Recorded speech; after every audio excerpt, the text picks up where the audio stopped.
गति 100 शब्द प्रति मिनट। डिक्टेशन शुरू होने में समय शेष है 5 सेकंड। Ready, start. अध्यक्ष महोदय, सूचना मंत्रालय एक ऐसा मंत्रालय है जिसके कामों के संबंध में यह कहा जा सकता है कि बहुत कम आलोचना की गुंजाइश है। इसके कामों में सामान्य रूप से यह देखा गया है कि सभी स्थानों पर प्रगति हुई है। जहाँ जहाँ कुछ कमजोरियाँ हैं उनको सुधारा जा सकता है। इसलिए सबसे पहले मैं आकाशवाणी के संबंध में कुछ कहना चाहता हूँ। यह बात सच है कि आकाशवाणी ने परिस्थितियों के अनुकूल अपने को परिवर्तित किया है। जब हमारे देश पर संकट आया तो इस विभाग ने डटकर उसका सामना किया और परिस्थितियों के अनुसार अपने प्रसारणों को बढ़ाया। लेकिन मुझे दुख के साथ कहना पड़ता है कि इसकी भाषा नीति में अभी तक कोई परिवर्तन नहीं आ पाया है। इस मंत्रालय का एक महत्वपूर्ण विभाग पत्र सूचना कार्यालय है, जिसके द्वारा सभी सरकारी सूचनाएं अखबारों के द्वारा जनता तक पहुंचती हैं। अभी तक हमारे इस मंत्रालय का यह दृष्टिकोण रहा है कि इस देश की भाषा अंग्रेजी है और सब काम अंग्रेजी भाषा के माध्यम से होना चाहिए। यही कारण है कि इस विभाग से जो सूचनाएं प्रसारित होती हैं उनमें से अधिकांश अंग्रेजी में ही प्रसारित होती है, जिसके कारण देश भर में हमारी सरकार की बातें जनता तक नहीं पहुंच पाती। मैं अपनी इस बात की पुष्टि के लिए इसी मंत्रालय द्वारा प्रकाशित पुस्तिका में दिए गए आंकड़ों को प्रस्तुत करना चाहता हूं। आप इन आंकड़ों को देखें तो आपको ज्ञात होगा कि अधिक प्रकाशन अंग्रेजी में हुए हैं। हिंदी या अन्य क्षेत्रीय भाषाओं के प्रकाशनों की संख्या बहुत कम है, जबकि इस देश में अंग्रेजी जानने वालों की संख्या 2% से अधिक नहीं है। अन्य भाषाओं के जानने वालों की संख्या इस देश में 84 करोड़ है।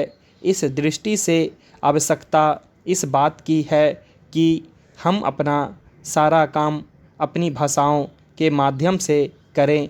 अभी कई माननीय सदस्यों ने अपने विचार व्यक्त करते हुए कहा कि 1965 से हमारे देश की मुख्य भाषा हिंदी हो गई है और अंग्रेजी केवल सहभाषा के रूप में है, लेकिन फिर भी अधिकांश काम आज भी अंग्रेजी में ही होता है।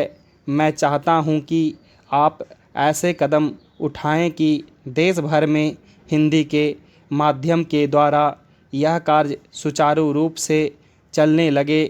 जो आंकड़े हमें दिए गए हैं उनमें बताया गया है कि पत्र सूचना कार्यालय के हिंदी विभाग में अपर्याप्त कर्मचारी हैं। अध्यक्ष महोदय, मैं मंत्री महोदय को बतलाना चाहता हूं कि कुछ वर्ष पूर्व इस विभाग में अपर्याप्त कर्मचारी थे। इस दृष्टि से इस विभाग में हिंदी के काम में कोई प्रगति नहीं हुई। अध्यक्ष महोदय, आपके लोकसभा सचिवालय में हिंदी के काम में काफ़ी प्रगति हुई है। इस समय लोकसभा की कार्यवाही दोनों भाषाओं में चल रही है, लेकिन इस काम में हमारा सूचना मंत्रालय अपनी भाषा नीति के कारण पिछड़ा रहा तो यह बड़े दुख की बात होगी।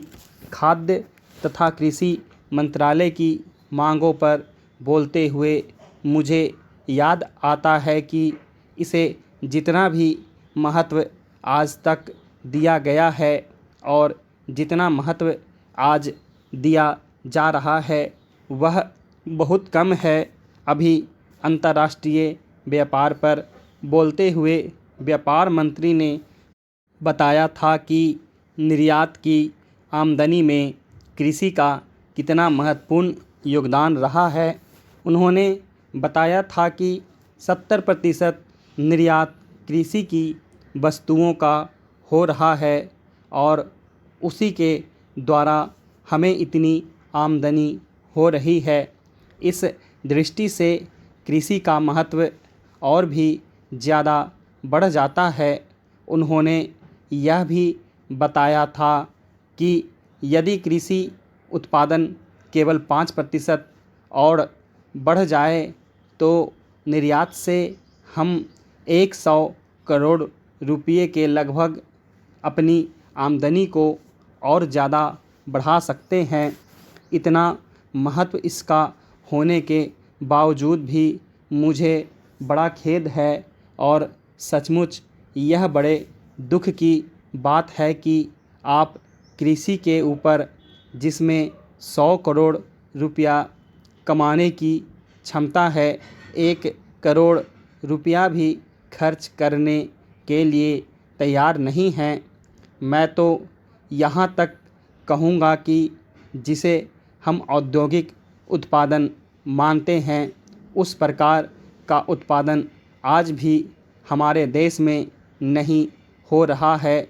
वास्तव में उत्पादन केवल कृषि से हो सकता है क्योंकि कृषि वस्तुओं से ही आप के दूसरे औद्योगिक संस्थान चलते हैं।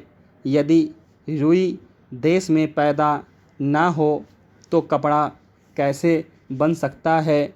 यदि मूंगफली देश में पैदा ना हो तो वनस्पति घी देश में पैदा नहीं हो सकता।